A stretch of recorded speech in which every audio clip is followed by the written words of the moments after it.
দেখ আজকে আমরা স্টার্ট করব সেল সাইকেল। আগের দিন আমরা সেল ডিভিশনের কনসেপ্টটা ক্লিয়ার করেছি, আজকে আমরা সেল সাইকেলের ব্যাপারে জানব। সেল সাইকেলটা কি? দুটো সাকসেসিভ সেল ফরমেশনের মাঝে যে টাইম পিরিয়ডটা থাকছে সেই টাইম পিরিয়ডে সেলের মধ্যে কি ঘটছে সেটা আমাদেরকে সেল সাইকেল বলছে। এবারে সেল সাইকেলের দুটো ফেজ, একটা হচ্ছে ইন্টারফেজ, একটা হচ্ছে এম ফেজ। ইন্টারফেজটাকে আমরা বলি নন ডিভাইডিং ফেজ, কারণ এই ফেজে বা এই সময়ে সেলের মধ্যে কোনো রকম ডিভিশন দেখা যায় না।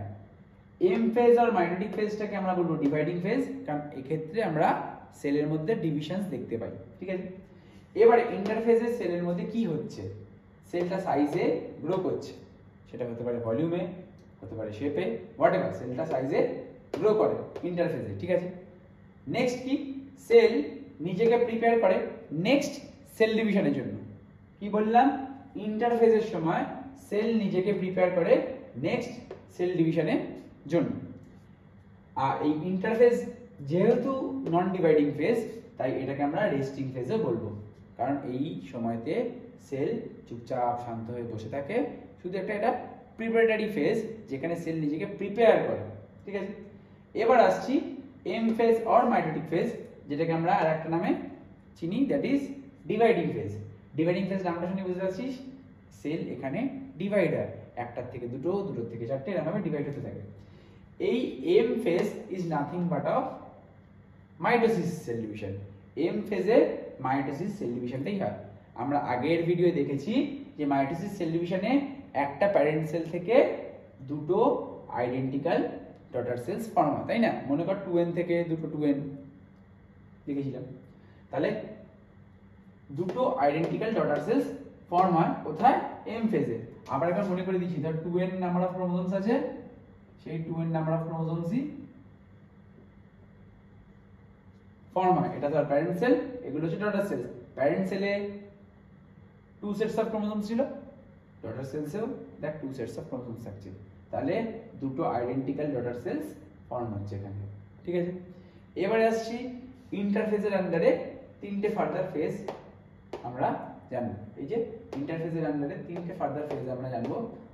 First is G1 phase or first growth phase, second is synthetic phase, and third is G2 or second growth phase. ঠিক আছে, মাইটোসিস সেল ডিভিশনে দুটো স্টেপ, মাইটোসিস সেল ডিভিশনে দুটো step, one is karyokinesis, another is cytokinesis.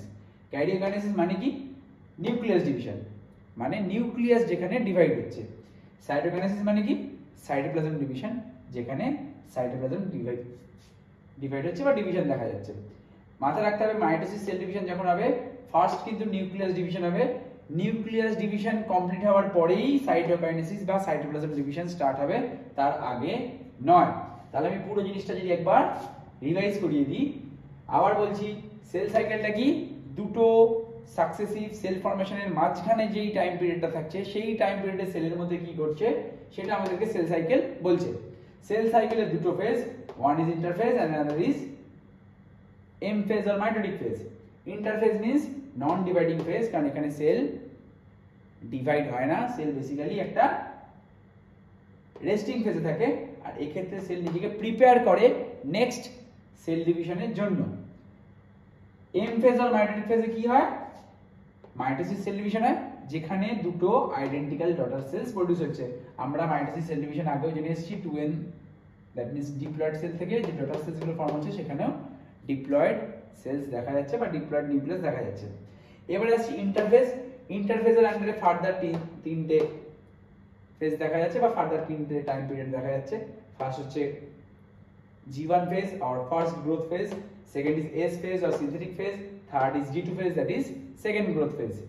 R mitosis cell division এটা আবার further দুটো স্টেপে হয়, one is karyokinesis, another is cytokinesis.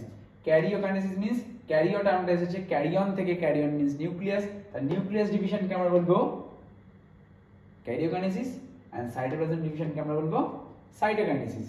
মাথায় রাখতে হবে, যখন মাইটোসিস সেল ডিভিশনটা পারফর্ম হবে, সবার আগে নিউক্লিয়াস ডিভিশন হবে, তারপরে সাইটোকাইনেসিস বা সাইটোপ্লাজম ডিভিশন হবে। যতক্ষণ না নিউক্লিয়াস ডিভিশন কমপ্লিট হচ্ছে ততক্ষণ কিন্তু সাইটোপ্লাজম ডিভিশন স্টার্ট হবে না। আশা করা যায় সেল সাইকেলের এই ফান্ডাটা বোঝা গেছে। পরদিন আমরা ইন্টারফেজ এন্ড মাইটোসিস ফেজের ডিসকাশন করব।